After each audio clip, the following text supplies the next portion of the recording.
Que Dieu vous bénisse, bien-aimés dans le Seigneur. Là où vous me suivez partout dans le monde, que Dieu vous bénisse, que le Seigneur bénisse encore notre réalisateur, notre bien-aimé, les serviteurs de Dieu, Zico Lubasa et toute l'équipe technique des Z-Pro. Que la grâce de Dieu vous bénisse, que le Seigneur bénisse toutes les familles qui me suivent, la grande famille des légendes de l'Éternel partout dans le monde, que Dieu vous bénisse, que le Seigneur bénisse le corps de Christ et bénisse ceux-là, qui n'ont pas encore reçu Jésus-Christ comme Seigneur et Sauveur. Mais cet évangile qu'on est en train de partager, cet évangile qu'on est en train d'annoncer, l'évangile c'est l'affaire de tous. L'évangile, c'est l'affaire de tous. Dans l'évangile, tu ne peux pas dire l'autre il mérite, l'autre il ne mérite pas. Mais parce que c'est la bonne nouvelle. Tout le monde a besoin d'écouter la bonne nouvelle. Oh, bien-aimé, nous sommes en 2021. Aujourd'hui, bien-aimé, c'est le 24 février 2021. Le monde entier est par terre. Partout, bien-aimé, les gens cherchent la solution. Partout, bien-aimé, les gens cherchent les relancements.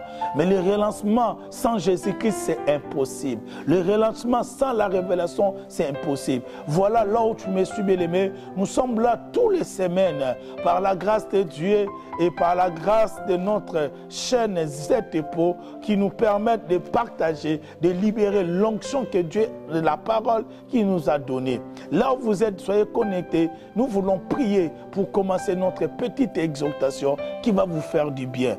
Père éternel, je te bénis. Il est écrit, poussé par le Saint-Esprit, les hommes ont parlé de la part du Seigneur. Oh, maintenant je voulais parler de ta part. Seigneur, ce n'est pas facile d'interpréter le bégaiement. Ce n'est pas facile de révéler ce qui était caché. Oh mon Dieu, je suis dans la joie. La chose qui était interdite, oh chez Daniel, oh Seigneur, oh, quand notre bien-aimé Jean a trouvé cette grâce de révéler, de rapporter cette révélation qui était scellée. Permettre que cette révélation soit ouverte maintenant. La chose qui était scellée, mais Jean, il a eu grâce, que l'agneau de Dieu a ouvert, il a rompu le sceau. Que cette parole puisse venir ouvrir et puisse rompre tout le sceau de l'ennemi dans notre vie. Que nous voulons être éclairés à travers ta parole. Dans le nom puissant de Jésus, le Saint, nous déclarons 3 fois Amen, Amen, Amen, Amen. Je suis encore là, votre serviteur, l'apôtre Jephté Kifa. C'est votre bien-aimé dans le Seigneur. Que le Seigneur vous bénisse. Mais nous sommes dans notre série de la bonne nouvelle. Pourquoi la bonne nouvelle? Puisqu'il y a plus de bonnes nouvelles dans le monde. Même les gens qui vont à l'église, dans l'église, les gens viennent, la sorcellerie, le mari des nuits. L'église des gens vient, la condamnation. Oh bien-aimé dans le Seigneur, il y a des gens ont dit, j'ai cherché le monde, j'ai trouvé dans l'église. Donc nous cherchons l'église, on commence à trouver l'église dans le monde. Nous sommes dans les temps de confusion. Il y a certaines personnes qui disent, non, non, non, non, non. Avec vos choses de Bible là, avec vos choses de Dieu là, avec des choses de religion, vous mettez à côté. Ce n'est pas seulement des chrétiens qui souffrent, même toutes les religions, je ne peux pas citer, toutes les religions sont en train de souffrir en ce moment. Les gens ne veulent plus croire parce qu'ils ne trouvent pas la bonne nouvelle. Il y a des attentats, il y a des problèmes de guerre, il y a des problèmes de maladie. Mais bien aimé dans le Seigneur, c'est que je sais, la Bible nous dit, malgré la durée de la nuit, le soleil apparaîtra toujours. Crois à notre Dieu. La bonne nouvelle, Jésus-Christ est vivant. La bonne nouvelle, Jésus-Christ est ressuscité. Je viens pour te dire, bien aimé, selon la parole de Dieu. Nous sommes dans le livre de Romains chapitre 8. Ah, bien aimé, il y a beaucoup qui aiment cette parole. Romains chapitre 8, verset 1er. La Bible nous dit, il y a donc maintenant aucune condamnation pour ceux qui sont en Jésus-Christ. Pour ceux qui sont en Jésus-Christ, il n'y a plus de condamnation pour ceux qui sont en Jésus-Christ. La Bible est claire. La Bible n'a pas dit, il n'y a plus de condamnation à ceux qui sont dans l'église. La Bible n'a pas dit qu'il n'a pas la condamnation à ceux qui chassent les démons au nom de Jésus. La Bible n'a pas dit qu'il n'y a plus de condamnation à ceux qui portent le toge ou ils ont de l'huile dans leur maison. Mais la Bible me dit qu'il n'y a plus de condamnation à ceux qui sont en Jésus-Christ. Pourquoi? Christ à nous, c'est l'expérience de la gloire. Lorsque tu es en Christ, la condamnation ne peut pas régner dans votre vie. Mais l'ennemi, il est tenté de tout faire pour vous condamner. L'ennemi, il est en train de tout faire pour mettre dans votre tête. Toi, tu es condamné. Toi, tu es lié. Voilà la raison pour laquelle même les gens qui prêchent, il y a des faux serviteurs et de faux messagers du Seigneur. Au lieu de porter la bonne nouvelle, c'est la parole, le message du salut. La bonne nouvelle, c'est le message de la joie. La bonne nouvelle, c'est le message de la lumière. Voilà la raison pour laquelle, mais ça m'étonne en ce moment. Comme j'avais dit dans notre prochaine séance, au lieu des gens de prêcher la bonne nouvelle, les gens sont en train de prêcher la malédiction dans les églises. Comme notre bien-aimé David, il a dit, bien-aimé dans le Seigneur, l'Éternel est mon berger, je ne manquerai de rien. Même si je traverse des vallées de l'ombre et de la mort, je craignais aucun mal. Parce qu'il croyait à la bonne nouvelle. Si tu lis, nous sommes dans le livre de Psaume chapitre 23, verset 6. Il a dit, le bonheur et la grâce m'accompagneront. C'est-à-dire, il ne voit pas le malheur, il ne voit pas le combat. Parce qu'il était en Christ. Lorsque tu es en Christ, c'est une assurance. Lorsque tu es en Christ, c'est un privilège. Mais d'être en Christ, ce n'est pas de venir à l'église. D'être en Christ, ce n'est pas d'avoir la Bible dans la maison. D'être en Christ, ce n'est pas d'écouter des chansons religieuses. Mais d'être en Christ, de marcher selon lui. D'abandonner votre ancienne vie et d'accepter de marcher selon la vie de Dieu. Lorsque tu acceptes la vie de Dieu en vous, pendant ces moments que l'Éternel va faire en sorte que dans votre vie, il n'y aura aucune condamnation. Puisque l'homme est né dans la condamnation. Première condamnation, c'était la condamnation d'Adam et Ève. Deuxième condamnation, c'est la condamnation de la famille. Derrière chaque famille, il y a l'esprit. Troisième condamnation, c'est la condamnation de tes fautes, de tes erreurs. Mais lorsque tu acceptes comme Seigneur et Sauveur, la Bible me dit dans le livre de 1 Jean, chapitre 1er, verset 9, si vous confessez votre péché, il est juste et fidèle pour vous pardonner, de vous purifier de toutes vos iniquités. C'est ça la bonne nouvelle. Mais la mauvaise nouvelle dit, pardonner quelqu'un, ce n'est pas d'oublier la chose qu'il a fait. Là, c'est une mauvaise nouvelle. C'est comme aujourd'hui dans l'église, les gens sont en train d'écouter de mauvaises nouvelles. À cause de ça que ta vie est condamnée. Les gens cherchent toujours la cause. Lorsque Jésus-Christ, il a guéri cet enfant qui était né avec, les disciples, ils ont cherché la cause. Il a dit, peut-être il est né avec à cause de leurs parents. Peut-être, bien aimé, par rapport à ce qui se passe dans ta vie, les médecins, ils ont cherché la cause. Ton prophète, ton pasteur, il a cherché la cause. Mais bien aimé dans le Seigneur, tu vas chercher la cause, ça ne va pas te donner la solution. Mais lorsque tu acceptes Jésus, oh bien aimé, j'aime Jésus. La bonne nouvelle de Jésus-Christ, comme aujourd'hui, l'évangile que les gens prêchent, Nzambe Balukaka, il se dit, tu vas aller chercher Dieu. Mais pendant que tu le cherches, tu ne le trouves pas, tu vas être découragé. Mais la bonne nouvelle que je te prêche, dans le livre d'Apocalypse, chapitre 3, verset 20, elle dit, voici, je me tiens devant la porte.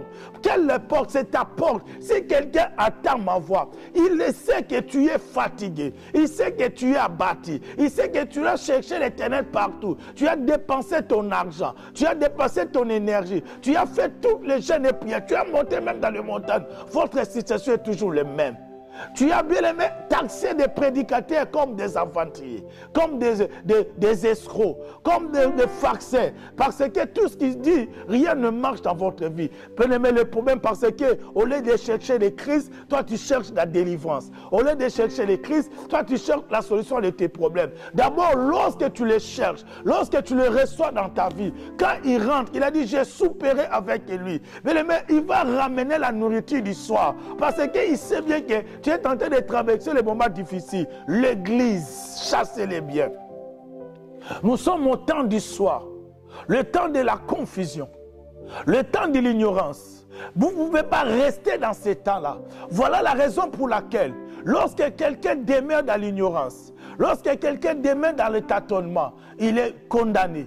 Il est réclamé de beaucoup de choses. Mais lorsque quelqu'un est éveillé, lorsque quelqu'un est éclairé par la lumière de la parole, il n'aura pas peur des ténèbres. Il n'aura pas plus peur des circonstances. Parce qu'il sait, c'est lui qui est à nous et plus fort qui est dans le monde. Bien-aimé, je viens pour te dire en ce moment, ne faut pas avoir peur. N'ayez pas peur de tout ce qui se passe. N'ayez pas peur de tout ce qui se balance dans les réseaux sociaux, dans les télés, dans les informations. Mais la bonne nouvelle est que Jésus-Christ est vivant. La bonne nouvelle est qu'il a dit, il n'est plus le temps, bien-aimé, de marcher la tête en bas. Il a dit, c'est lui qui va faire la différence. Il a dit, vous verrez la différence. Ceux qui servent Dieu et ceux qui ne servent pas. Bien-aimé, le problème, l'ennemi, il est tenté de t'empêcher.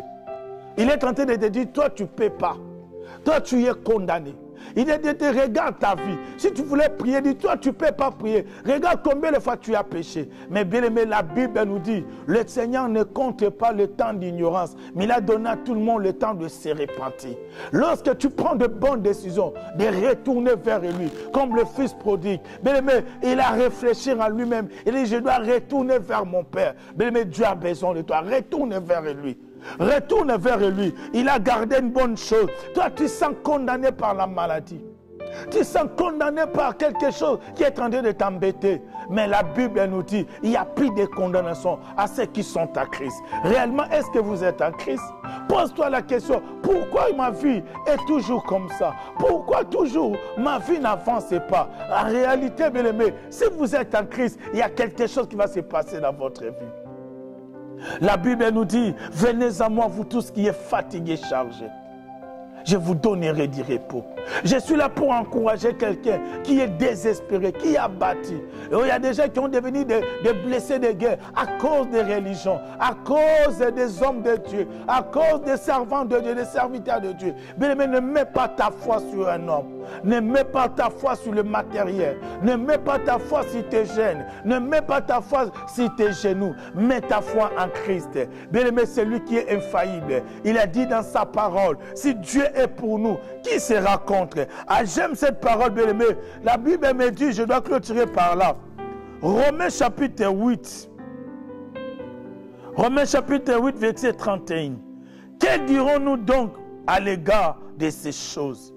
Que dirons-nous à l'égard de ces choses? Tout ce que tu es tenté de voir à l'égard de ces choses, des combats, des difficultés. Mais la Bible nous répond, Dieu est pour nous. Qui sera contre? Si Dieu est pour toi, mais les gens peuvent te minimiser. Les gens peuvent bafouer ta réputation. Les gens peuvent publier n'importe quoi sur les réseaux sociaux par rapport à toi. Mais si Dieu est pour nous, bien aimé, personne, je dis bien personne, ni démon, ni sorcier, vient vers lui. Dis à lui, papa, je te donne ma vie. Dis à lui, Seigneur, je me retourne vers toi. Dis à lui, Seigneur, je vais vivre l'accomplissement de tes promesses dans ma vie. Je suis fatigué de te chercher. Viens me chercher. Je suis fatigué. Est-ce que tu peux inviter Christ de venir te chercher là où tu es? Mais nous sommes à la fin, nous voulons prier.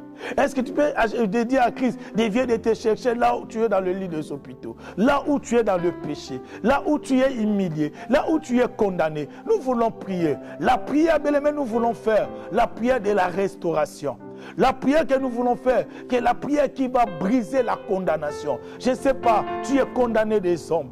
Tu es condamné, mais toi tu ne peux pas avoir des enfants, tu ne peux pas se marier, tu es condamné avec l'esprit de limitation, tu ne peux pas toucher certaines montants, tu ne peux pas servir Dieu, tu commences bien, mais tu tombes à tout le temps. Mais cette parole est pour toi. La Bible nous dit, viens, il est là, il ne rejette personne. Voilà la raison pour laquelle nous voulons prier. Tu as bien aimé écouter cette parole. Vous êtes touché. Dites, qu'est-ce que je dois faire? Mais bien aimé, il y a une seule chose. N'hésitez pas, viens vers Christ. On peut vous orienter. Notre numéro est juste en bas de l'écran. Appelle-nous, on va vous soutenir. Appelle-nous, on va vous accompagner. Nous voulons prier. Peu importe le cas que tu as, peu importe la chose qui te présente devant toi. Mais je sais, mon Dieu est capable de tout. Mon Dieu est capable de tout. Oh, bien-aimé dans le Seigneur, là où tu es, ferme les yeux. Je dois prier par rapport à votre problème. Je dois prier par rapport à votre situation. Le Seigneur va te localiser et tu vas témoigner. Tu vas parler de la part du Seigneur. Au nom de Jésus, prie avec moi. Père éternel, le Dieu Tout-Puissant, que nous avons fait ce que toi tu avais demandé. On a prêché la parole. On a parlé de toi. Parce que le monde attend avec la dent dessus la révélation des fils de Dieu. Le monde est fatigué d'écouter l'enseignement des démons, des liens, des esprits de famille, le péché, l'enfer, le 666, le vaccin. Mais toi, tu es au-delà du vaccin. Touche ton peuple, délivre ton peuple, libère ton peuple. Ceux-là qui sont condamnés de vivre dans le péché, soient libérés. Ceux-là qui sont condamnés de vivre dans les liens, dans la condamnation. Ceux-là qui sont condamnés dans la fausseté. Ceux-là qui sont condamnés dans l'ignorance. Seigneur, viens mettre le fondement de la révélation, le fondement de la sainte doctrine, le fondement de la délivrance. Car c'est toi qui es notre vie. C'est toi qui es notre délivrance. Dans le nom puissant de Jésus, que la grâce de Dieu soit accordée dans la vie de chacun de nous. Que la main de Dieu soit opérationnelle là où tu es. Que tu sois localisé par le Saint-Esprit. Que le Seigneur te donne ce que tu as besoin. Dans le nom puissant de Jésus, que la paix, que la grâce de notre Seigneur Jésus-Christ soit votre partage. Dans le nom de Jésus, là où tu me suis, nous déclarons 3 fois Amen comme une confirmation. Amen, Amen, Amen. Qu'il soit ainsi. Que Dieu vous bénisse. Amen.